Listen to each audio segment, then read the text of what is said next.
Podcast bingo, podcast bango, talking shop, coach Ballgame, and chop with the flick money in overalls today. Episode 113. It's April 15th. What day is that? Jackie Robinson Day. A big attaboy, a huge bravery salute for the one and only Jackie Robinson.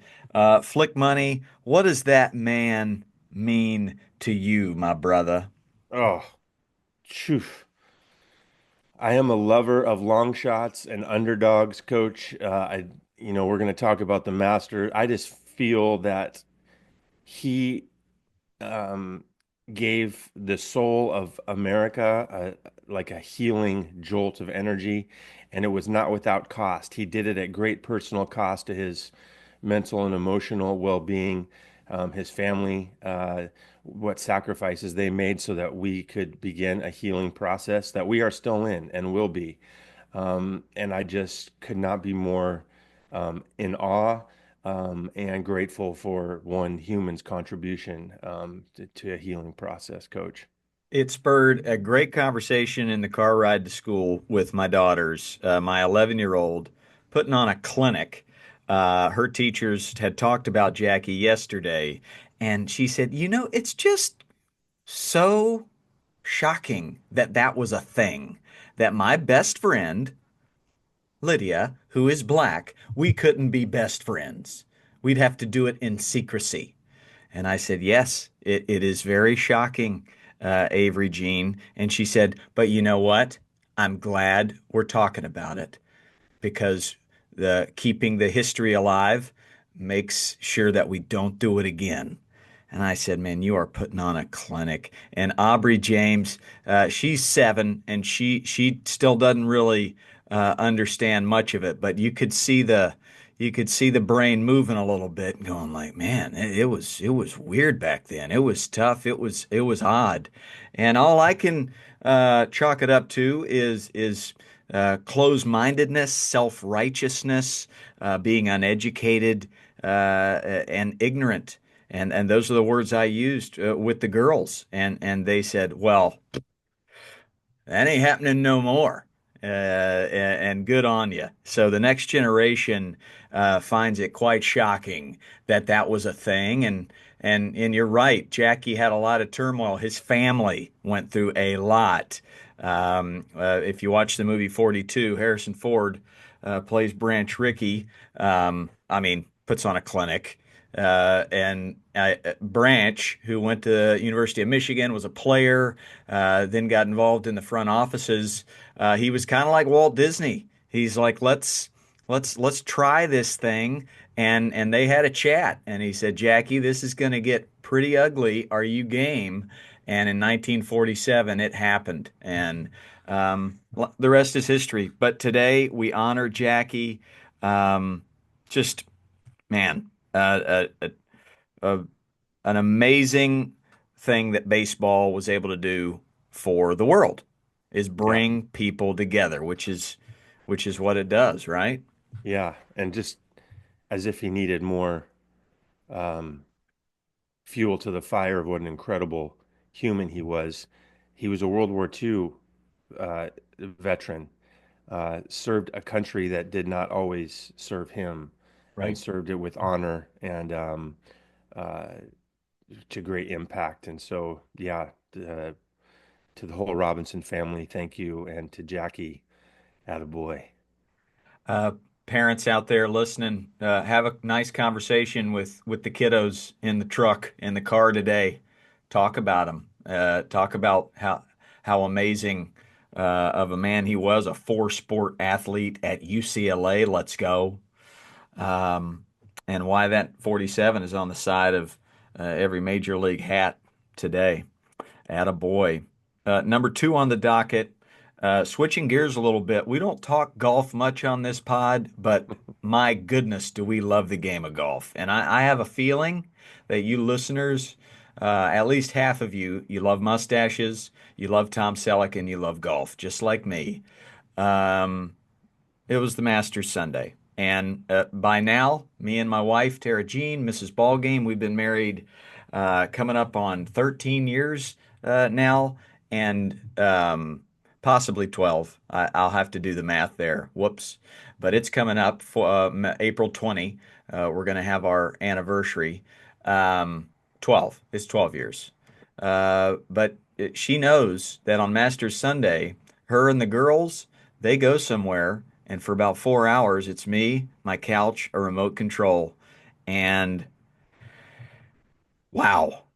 I mean, I know 86 with Jack Nicklaus, 19 with Tiger Woods.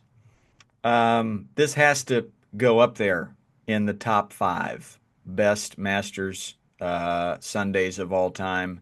But the unrelenting theater, the drama, Rory, best shot of all time in the Masters, worst shot of all time in the Masters, strike, gutter, uh, elation, gut punch.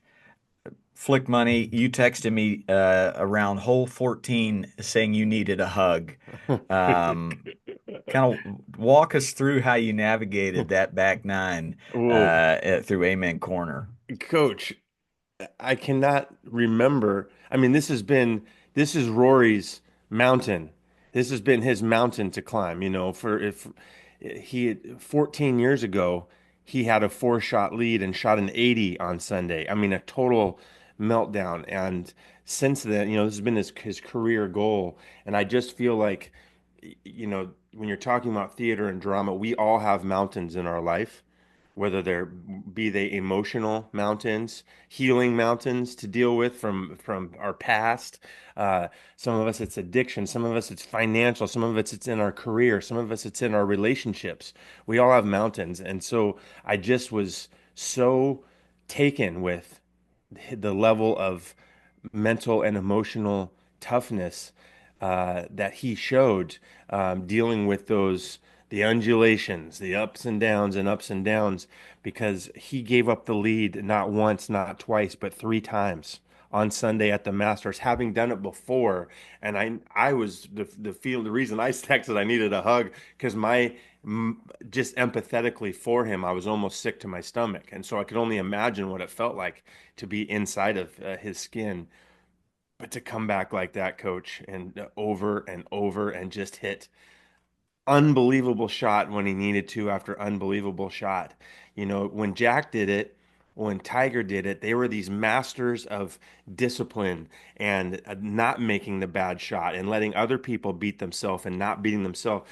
Rory did it totally differently. He had the widest range of his top was so good, and the bad was so bad and inexplicable at times that I just couldn't imagine the mental toughness that took. And so, yeah, I needed a snuggie, coach. I Yeah. needed a hug, a snuggie, and I may have sucked my thumb at points Yeah. throughout that back nine. How was it? How was it where you were sitting? Yeah, fetal position, a lot of yelling, almost cursing the TV, like literal curse words. And then I just it just doesn't occur to me to say those kind of words, but there were moments when I was like peanut butter sandwich, or shabingus, which our mutual friend Dan Spring has a band named that.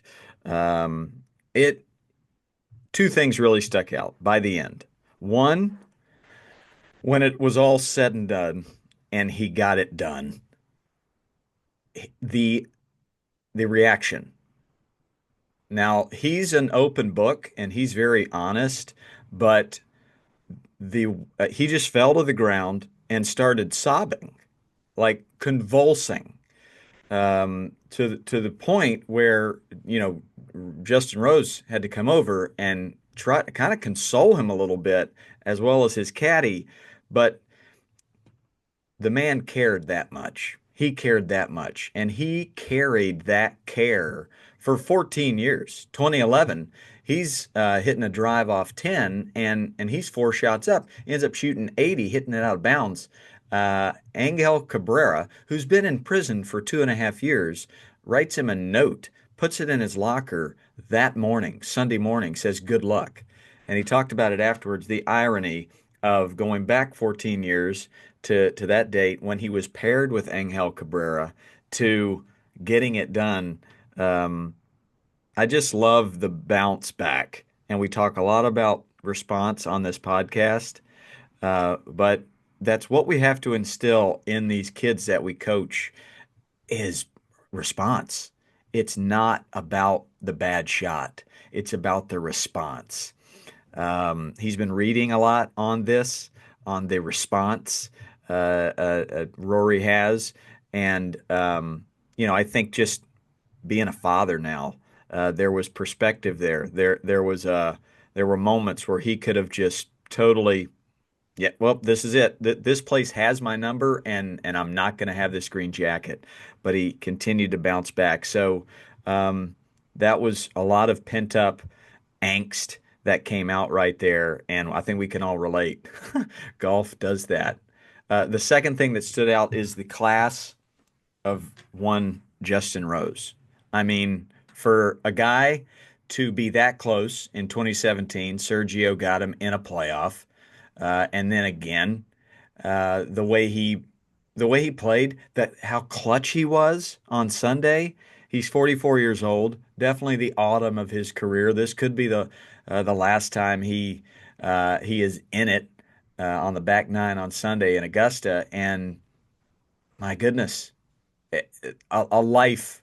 He didn't have a green jacket. A life of that dream and still not coming true. And seeing a guy 10 years younger than him get it done, he just went right to him with a sportsmanship salute, shake the hand, told him how historic it was. So, um, all this stuff we talk about on the podcast, it it shows on the biggest stage with sportsmanship, class, response to failure. So, just a integrity salute for Justin Rose, and I think both of them are going to win majors this year. I really do. So that's what I got on the Masters Flick money. Yeah, I called it, I'm going to forever refer to this as the Mental Toughness Open, the 2025 Masters, aka the Mental Toughness Open, both for Justin Rose, who had a lead for a couple days, to watch himself really almost play himself out of the tournament on Saturday, which has got to be disappointing, and then to bounce back with 10 birdies on Sunday and six on the back nine, if I'm not mistaken. I mean, unreal under that kind of those kind of conditions, and it was not an easy course to play. It just seemed like the greens were lightning fast. Really, really challenging. Unbelievable. Thank you to Justin Rose. Thank you to Rory McIlroy for showing me what it looks like to slay a dragon and the amount of fortitude that people are capable of. So good. Congratulations, Rory. Man, oh man, good stuff. We've got questions from you, the listeners, before we tap in, and we've got one from Coach Sparky, who's been a Patreon for years. So we start out with our subscribers and our Patreons. If you want to support this pod, patreon.com/chopping ballgame. You can also subscribe to my Instagram at Coach Ballgame. But Flick Money, you're offering one-on-one sessions where the listener would pay for a Zoom and you would give them your expert advice, much like a therapist. But how do they reach you for these sessions, Coach Flicky? Yeah, just email me, Coach. I'm Sean Flikke, SEANFLIKKE at Gmail, and I'll send you a link for a Calendly. We can get on the calendar. We can do it in 15-minute sections. We can do it in 30-minute or 60-minute, whatever works for you. Depends on the question.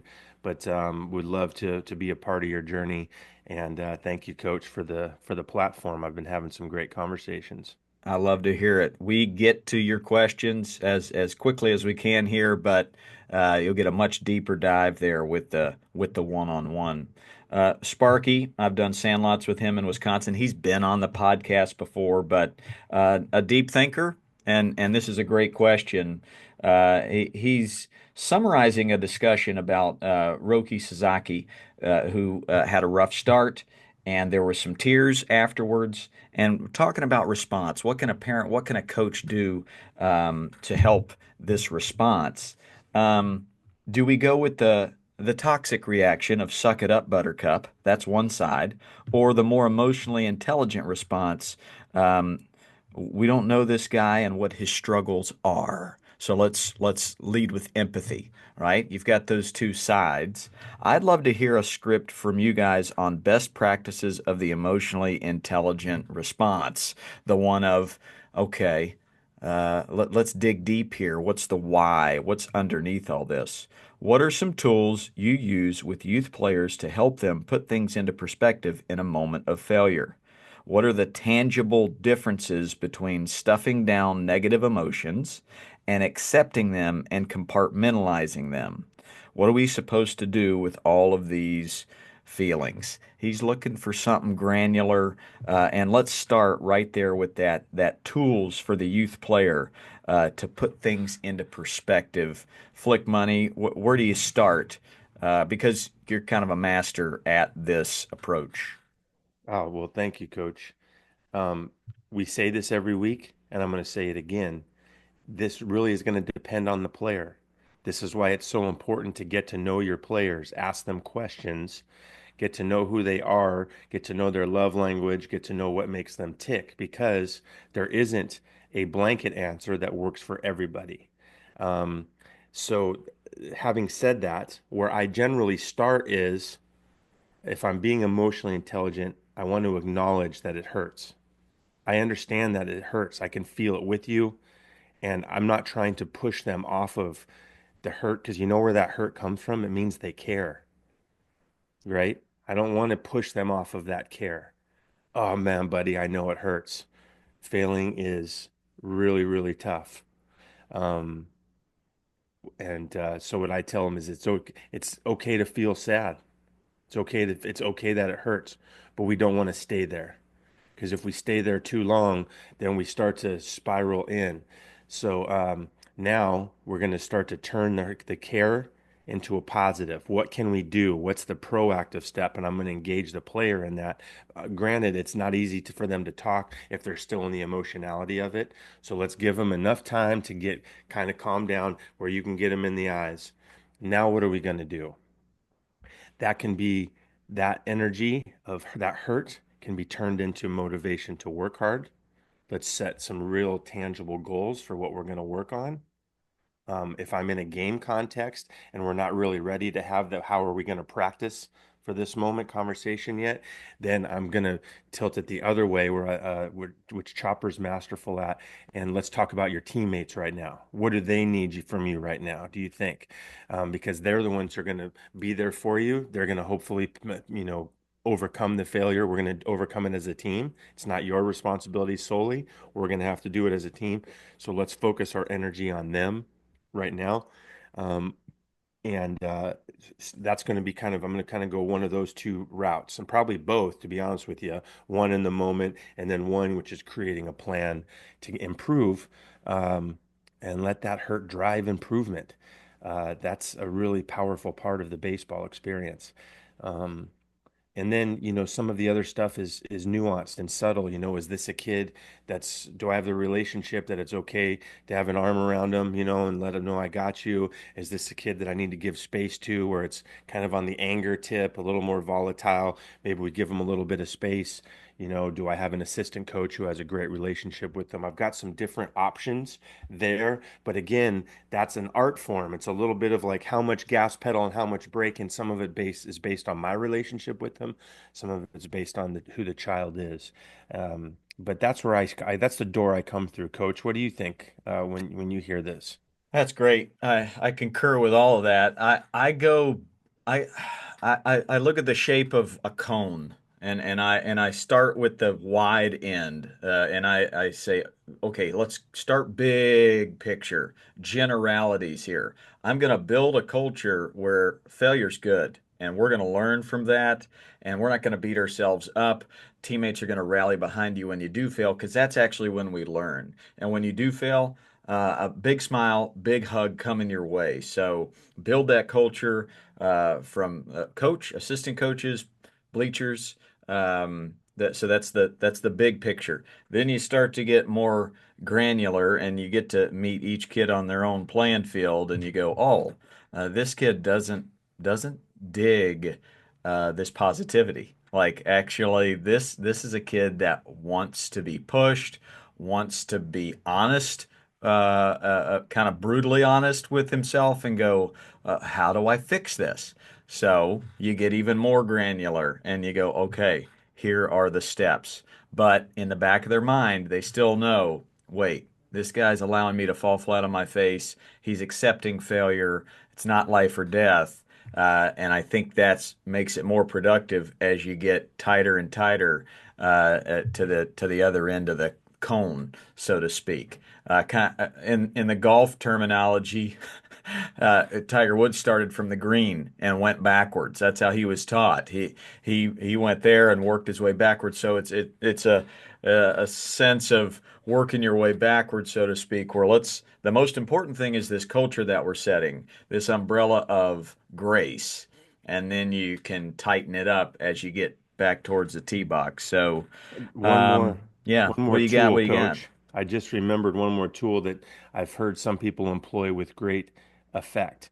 And it is a mantra, which is like a personal motto or saying that specifically applies in moments of failure.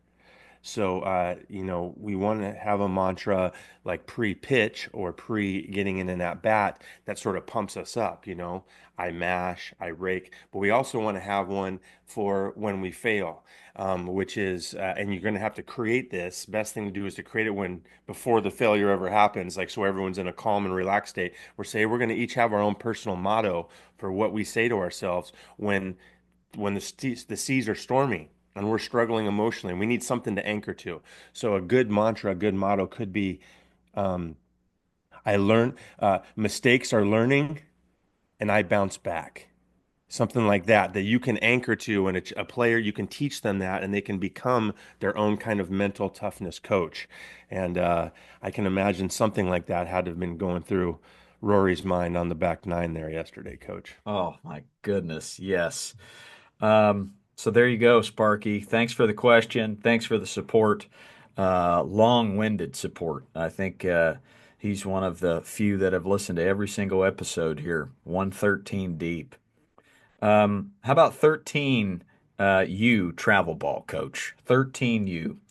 My son, not the best, not the worst, but loves the game. So many coaches are so nasty. They really talk to kids in a way that is disrespectful, discouraging, and tries to steal the joy from these kids. How do I keep him from taking these things to heart? I know if they made it more fun and less high pressure, the kids would be happier and perform better. I am fed up with adults talking to any kid that way. Fed up. I am fed up with adults talking to kids that way, let alone my kid. Any advice? Um, Thank you for the question, Coach. This is Coach Ballgame and I were talking about this before we came on the pod. I did some work with the 13U team this weekend. It's an interesting time because you're getting into that age where kids, when players hit puberty and they get cool, and coolness sometimes requires, motivational tactics that might be a little more intense or fiery than we're used to at the little league level. Um, but what I hear you asking about is that if they're demeaning, if it's demeaning talk, if it's telling kids, tearing down who they are, the fabric of what they believe about themselves, then I would say as a parent, I would be inclined to maybe look elsewhere. I don't want to assume that I know what's being said and how it's being said, but it's definitely an opportunity for you and your player to engage, and to say, hey, I heard this. How does that land for you? And how do you feel about this? And what we're hoping to do, regardless of what you choose to do on this team or change teams or whatever, is to just make sure that they're processing it in a way that depersonalizes it. We're not excusing if it is demeaning, we're not excusing it, but what we don't want them to do is internalize it and make it mean that there actually is fundamentally something wrong with them, and that's why they deserve this kind of talk. And so just make sure that conversation is open, that you're not excusing the behavior on the part of adults, but let them know, hey, adults, when they feel stressed out and we don't know what else they could have other stressors in their family, financial stuff, who knows? Sometimes it comes out, especially from grown men, as anger and, frustration, and they can be just as unskillful as middle schoolers. We really can. That inner kid comes out, and just make sure that it's not being taken on personally. But Yeah. if it's demeaning, I might step in, coach. It might be time to make a change. Yeah, there's a big difference between teaching respect to the game, teaching work ethic, and challenging, and then demeaning someone and just burying them. A big, big difference. And I think it takes a lot of one-on-one conversations. I think this podcast has created a lot more cold beers and coffee shop visits with men and women. But Dad, you got to go one at a time. Start at the top with the head coach and say, "Hey, let's go get a beer. Let's get a glass of milk and a coffee, and I want to find out why. Where's the heart? Like, if his heart is in a good place and he just thinks, you know what, these kids need, um, they need a charge and they need this kind of talk to be able to get to the next level. Well, that's one thing. It doesn't sound that way. It sounds like the heart coming from a place of insecurity, trauma, just not educated on the fact that kids do perform better when they feel that freedom to fail, when they're not being demeaned. And it's not soft, right? You're going to get that argument, oh, soft participation trophy. That's what's wrong with the world. These kids need to be yelled at, get them ready. Um, so it's got to be a one-on-one, and you work your way down the list to the assistant coaches, and you just kind of find out where's their heart in this whole thing. Is there science behind it? Is there a good reason for the yelling, the negativity?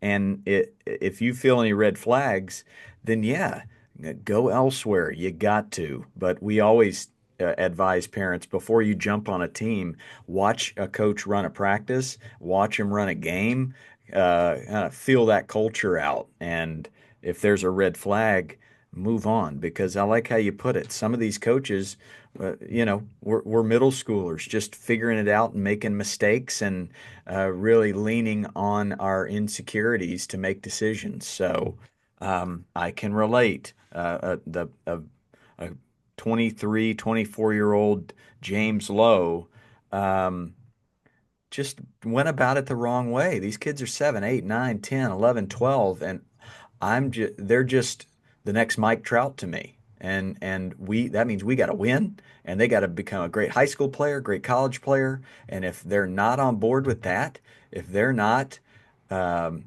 working as hard as I did when I was 12, then they got to go do a different sport. That's how I thought. So I needed help from mentors to point me in the right direction. You could be that mentor for them, honestly. So, Pops, yeah, a couple of one-on-ones. You might get a no, you might get a yes, but Flick, I want to throw it back to you for the coach that is struggling with the difference between a healthy challenge and demeaning. Where do you find that balance? Where is the critical mass? Yeah, well, um, the tone can sound the same. I can be fiery and challenge somebody, but challenging someone is going to sound like, you know, you're better than that, you know, like I know how good you are, so let's take the effort up a notch, right? You can do it in a fiery way, um, versus when it starts to becoming demeaning is when we start blaming kids for our unhappiness. Mm. I'm upset we're not winning a game. I'm going to blame you because you just made this mistake. I'm going to blame you for my lack of, because I'm insecure about maybe I didn't teach this that well. We're not hitting that well. Kid isn't particularly a great pitcher. Now I feel insecure. So I'm going to start yelling at the hitters, you know. So just we that's the tricky part.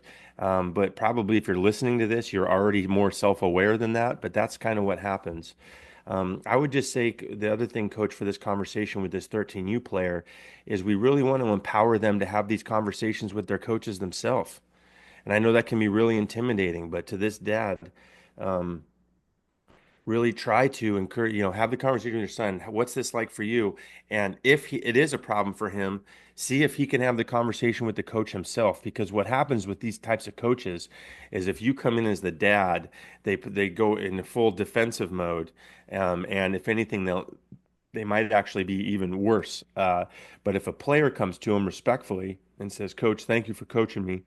Um, I love playing on the team, and um, I was wondering if we could have a conversation about some of the things that are being said or the way that they're being said. Are you open to that?" I think that would be really powerful. Is it scary for a kid that age? Absolutely. But is it a life lesson that could pay dividends down the road that they're able to look someone in the eye and stand in their truth? Also, absolutely. So, something to remember. Bang. Gonna clip that, gonna post that on the socials because you're right. A coach is probably gonna hear a kid, a kid's voice louder than any adult trying to challenge them for their ways. So yes, thank you, coach, for spending the time to coach me. I want to tell you two other things that I really respect about you, and then just be as honest as you can. I I'm not performing at my best because I feel afraid to fail here. And I feel like I'm being spoken to in anger and it doesn't work for me. And that coach still might be like, laps, hit the road. I'm right, you're wrong.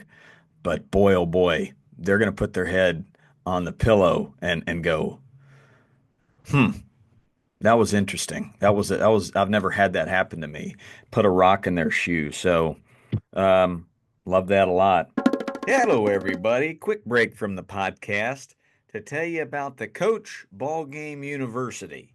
It's my online course that I've worked the last 5 years on. We've got the playbook, which is the psychology of coaching, how to engage, how to build trust, how to run effective practices, and that's for any sport, all ages. That's the playbook.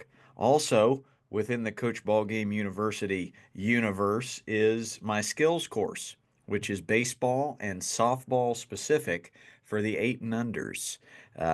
The basic ways to teach the skill of catch, throw, field, hit, base running, rules of the game, and a lot of different stations you can create in your practices to make it fun, to make the skills fun to learn for the kids. So that's the skills course. We also have 12 pre-built practice plans for that eight and under baseball or softball team. So that's the Coach Ballgame University. You can see it at my website, coachballgame.com.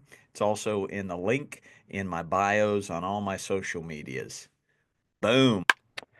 Question three. I love how we switch gears here on a dime. This is 5-year-old T-ball, and I have a coach that's struggling with attention span, whether it's in the game or in practice. How do I keep the kids engaged and progress to get a little bit better? I'll start here as I do weekly sandlots for ages 3, 4, 5. And the first thing I do is change my expectations with this age. That I always go big picture and then get more granular. The big picture here is they're little penguins, and they are not quite human in the brain yet. They haven't experienced a full day of kindergarten school. So I do think a change happens when they turn 6, when they're being asked to put their books in a cubby and they have a schedule with nap times and classrooms and teachers and there's a shift that happens at age 6. But 5 and unders, um, you're they're still babies in the brain. You occasionally get that one that makes you go, oh, wow. I've come up for air here. Thank goodness. That's just dialed in and very mature. But for the most part, yeah, they're little animals running around out there. And the best thing you can do is split them up into the smallest groups possible. I'll put the 3-year-olds with Coach Benji, and they're doing some sort of activity that might not even be baseball. It's barely baseball when I'm coaching 12-year-olds because it's way more about character development and joy. It's really, really barely baseball with those youngest ages. I've got Coach Buddy with a couple of wiffle bats and some cones and some foam balls, and he's just tossing them foam balls and they're trying to hit it, and their stance is totally off, and they're swinging way far away from the ball. It it's okay. I'm running a station of some sort of throw and catch. It's all tennis balls. A lot of times they're just laying on the ground, tossing the ball to themselves, teaching them how to punch their glove. But just become a really awesome preschool PE teacher at that age. That's where I go, and then bring the whole group together, do um, some funny skits or trivia, but maybe some water balloons. If you're coaching that age, you probably have a 4 or 5-year-old in your home. So ask them, hey, what's going to make this practice really fun? And do fun base running things. But hey, the my coach Ballgame University, the playbook with me, Flicky and Chop, my skills courses.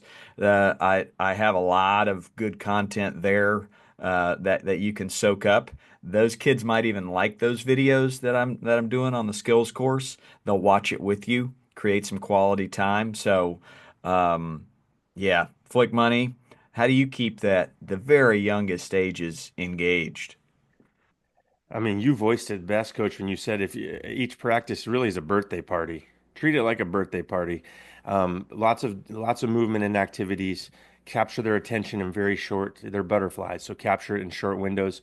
I love the positive reinforcement. The baseball cards, little pieces of sugar-free bubble gum, whatever the thing is. They love. They will. You can train them. They're so little, you can train them to at least do the things. Like if you're really struggling just to get something organized because they're running around, you find the one kid who can get on a knee, who's on the knee, and you thank you so much for being on a knee and being ready for the meeting. Here's 3 baseball cards and a piece of double bubble, and you do watch those other kids. They are going to light up and try to do it. Um, and then from there, it's just really, coach, you could not have said it better. Being a great preschool PE teacher, modulate your voice. If you're happy and clap your hands. Hey, all right. Like you have to use little things to get attention in between, clapping, singing, changing the voice up, occasionally telling a knock knock joke, and bringing in characters and fun stuff to it. Um, you know, if you get some baseball done, great. But if they're happy and they want to come back next practice, that's the win right there. And I've never seen a kid who doesn't like playing with a wiffle ball and a wiffle ball bat. So if they get a chance to take some hacks and hit a ball, whether it's on a tee, whether it's soft toss, teach them a really basic over the line game. You can play hot box or pickle, some people call it, with them. There's a lot of stuff you can do with them that they can get on board really easily and quickly. And just have a great time. I tell you what, if you're Mhm. having fun, they're having fun. If you look stressed out, they're going to feel it and it's not going to be as fun. So, try to roll with it. It is surfing chaos a little bit at that Indeed, age. yeah. A golden nugget I've found is they respond slower. So like quiet when you gather them together and you're I don't know, maybe you're teaching a skill or maybe you're just asking them questions about their day and what they had for breakfast. Like when I'm quiet and I'm slow, I slow things down and I'm not just bum rushing them with energy and like jump on board with me, 4-year-olds. Hey-oh. No, it actually works better when you just embrace the awkward silences and it just kind of let things sit a little bit and then get them up, get them moving, jumping around, running the bases. But um, when they need a water break and a reset, you can slow things down and just expect everything's going to be a little awkward. They're not quite there on social skills. So, hey, what'd you have for breakfast, buddy? And then 4 seconds later, he says, hot dog. And you just say, guys, let's give Spider-Man a round of applause. He had a hot dog for breakfast. And then you move down the line. And honestly, that's 10 minutes right there where the kids are engaged. They're being asked questions. We do that before every 5-year-old, 4-year-old practice. So good stuff. We're mowing right through these, Flick Money. Anything from you before we get to question number 4? Just shout out to Chopper, who's working hard at it on his field. So Yes. this is what a coach does. So we miss you, Chopper, but we We mi- plow we on. we miss you, Chopper. Yes, we Chopper is working on that grass as he does when I met him, the day I met him, and you'll read about it in my book, which comes out in just a few weeks. Oh, snap! You'll be the first to be notified, podcast listeners. But first day I met him, he was dragging a dirt field, just servant leadership. So, attaboy. Um, how to teach motivation to 9U kids. My squad is struggling with motivation. Um, yeah, so they're not quite too cool for school yet at 9, but the motivation is not there. Um, I used to I used to do this wrong. I used to immediately see that they're not motivated, and blame, shame, tell them how they should be doing it, how I did it, that kind of self-righteous tone. But Flick Money, what did you teach me about this age group? They needed to be reeled in first. They need to feel full trust in you first. How do you motivate that 9 and under squad, Coach? Yeah, I remember you and I in a dugout with the 20 kids on our field when we were coaching together in the summer camp. So we were going to have them for 30 hours for the whole week. We'd go around, we'd come up with nicknames. That was our first morning meeting task. Everyone got a nickname, which helps us understand what they love or something that's unique about them.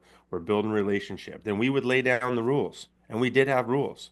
And it was 30 seconds on and off the field between pitches, uh, 30 seconds on off the field for any drills, and 60 seconds if we're in a game between pitches, because the pitcher had to have time to throw a warm-up pitch or two.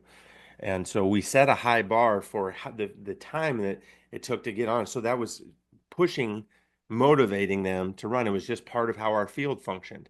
And we told them up front, it's not personal. We love you. But if someone doesn't make the time, we're gonna hit a little beach body workout sesh. You're gonna get a couple crunches in, you're gonna get a couple push-ups in, we'll get stronger. And then we gave ourselves the same, we had things that we had to do as well so that we were in it with them. So in other words, if they were able to turn a double play, you and I might have to do push-ups. There was incentive for them, so they didn't feel like we were yelling at them. It wasn't punitive. It was just part of our style of play. The And punishment, so to speak, had a lightness to it. that's right. Yeah. Yeah. And there was no judgment in it. I'm not judging you that you've done this because we've all done this. We're here to remind you and to push you to be your best. And so we created a culture of hustle. And so that it made it much easier to motivate individually because we had a container for it.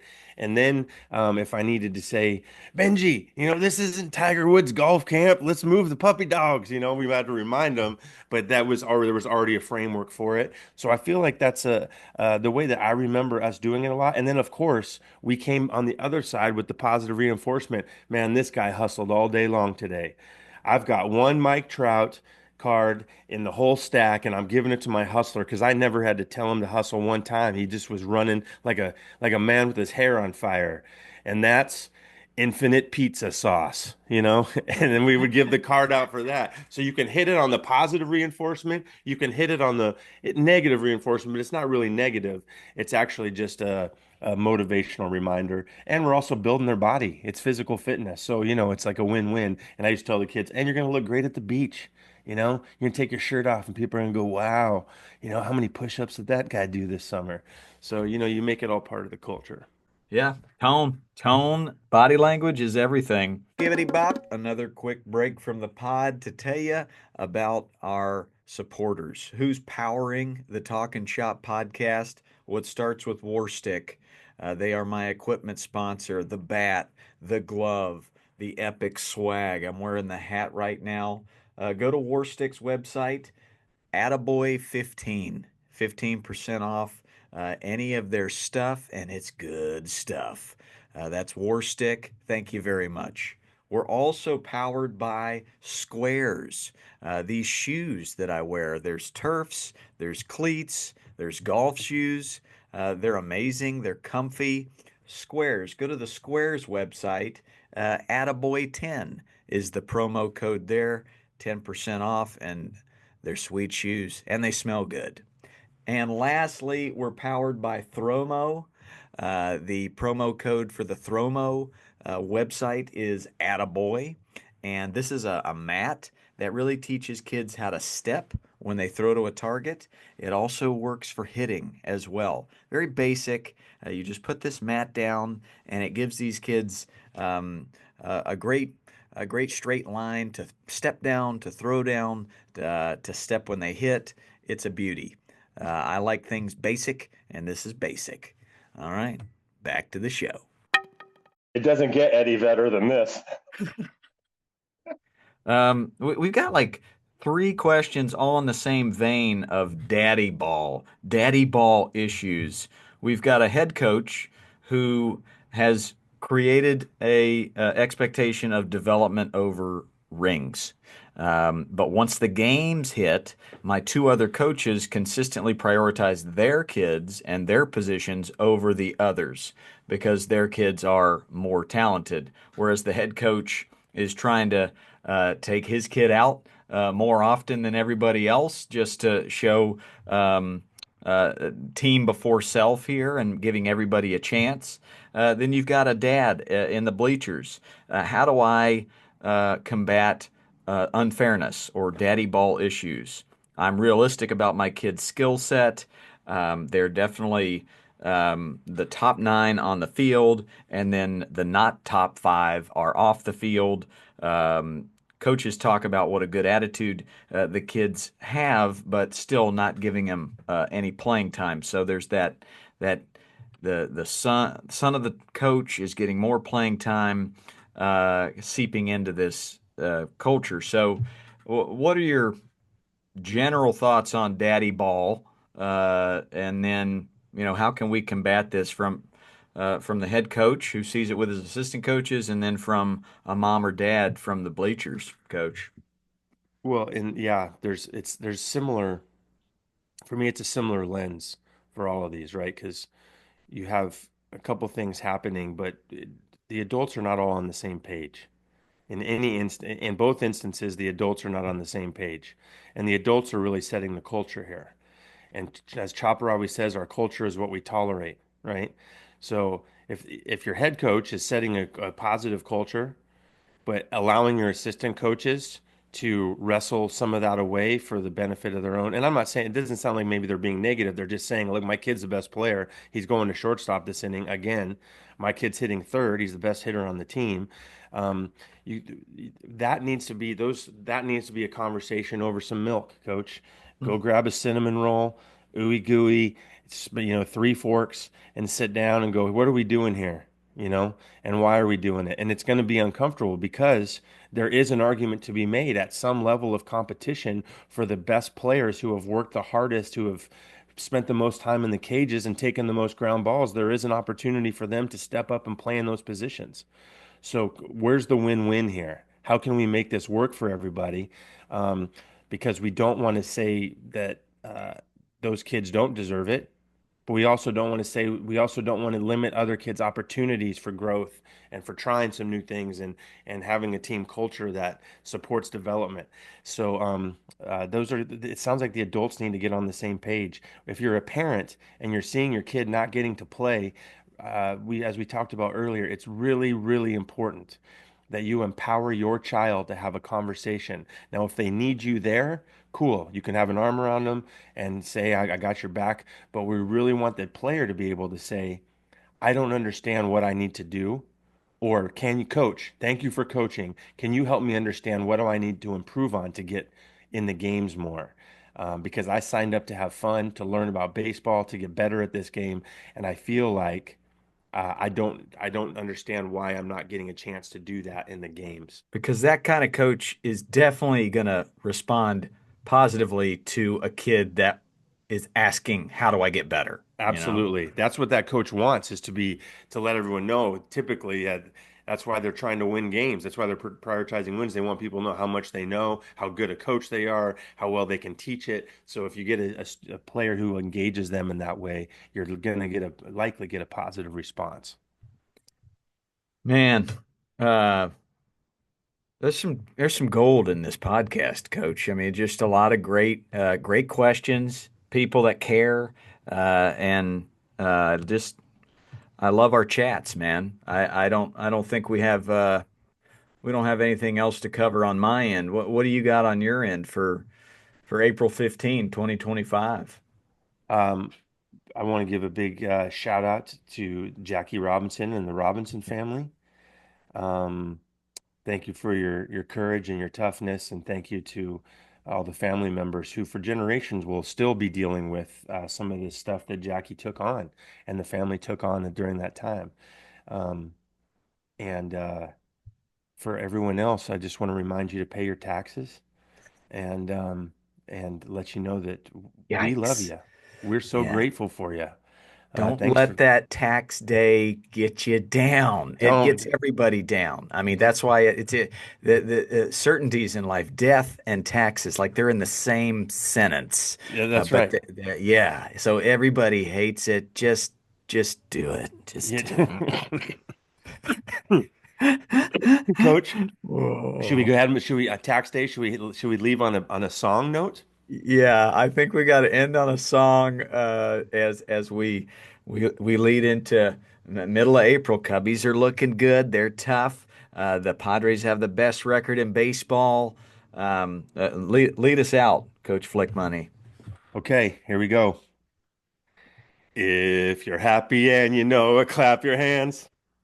If you're happy and you know it, clap your hands. If you're happy and you know it, then your hands will surely show it. If you're happy and you know it, clap your hands and pay your taxes. And It doesn't get any better than this.